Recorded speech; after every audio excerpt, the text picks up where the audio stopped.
mambo vipi? Mambo vipi? Yes, siku zote nawaambiaga tafuta hustle. Ukishatafuta hustle kuwa na optimistic mind. Leo nimepatana na Vumbi. Yule jamaa anaitwa Vumbi. Anauza hizi za watoto. Na moja ni shilingi 100 tu, na unajua nini, ukipatana na mtu kama huyu nitakuwa mpatie support. Unaona hizo hapo nauza, Vumbi waonyeshe kama hizo. Hizo hapo nauza nyingine 200, nyingine 100. Kwa hiyo ukipatana na msee kama huyu Nairobi, tafadhali patia watu kazi, sababu jamaa ametoka magetoni akaamua fanya nini, ajitafutie. Bro, kwambie jina lako, unapatikana wapi, ulianza lini kufanya hii talent na unakupatiaje do? Na unatokea wapi? Kundi Mati kutoka Mwingi. Nilianza hii mwaka kufanya hii kazi.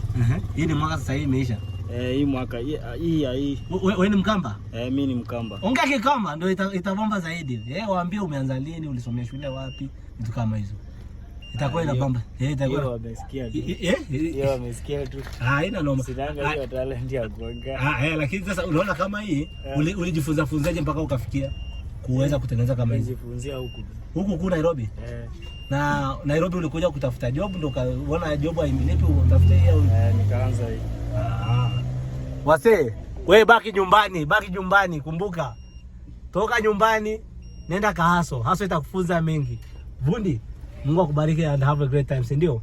Ukitaka kufuata hii channel, naitwa Zablon Loy.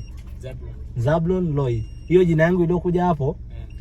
Ukiandika Zablon, alafu andike LOY, utanipata.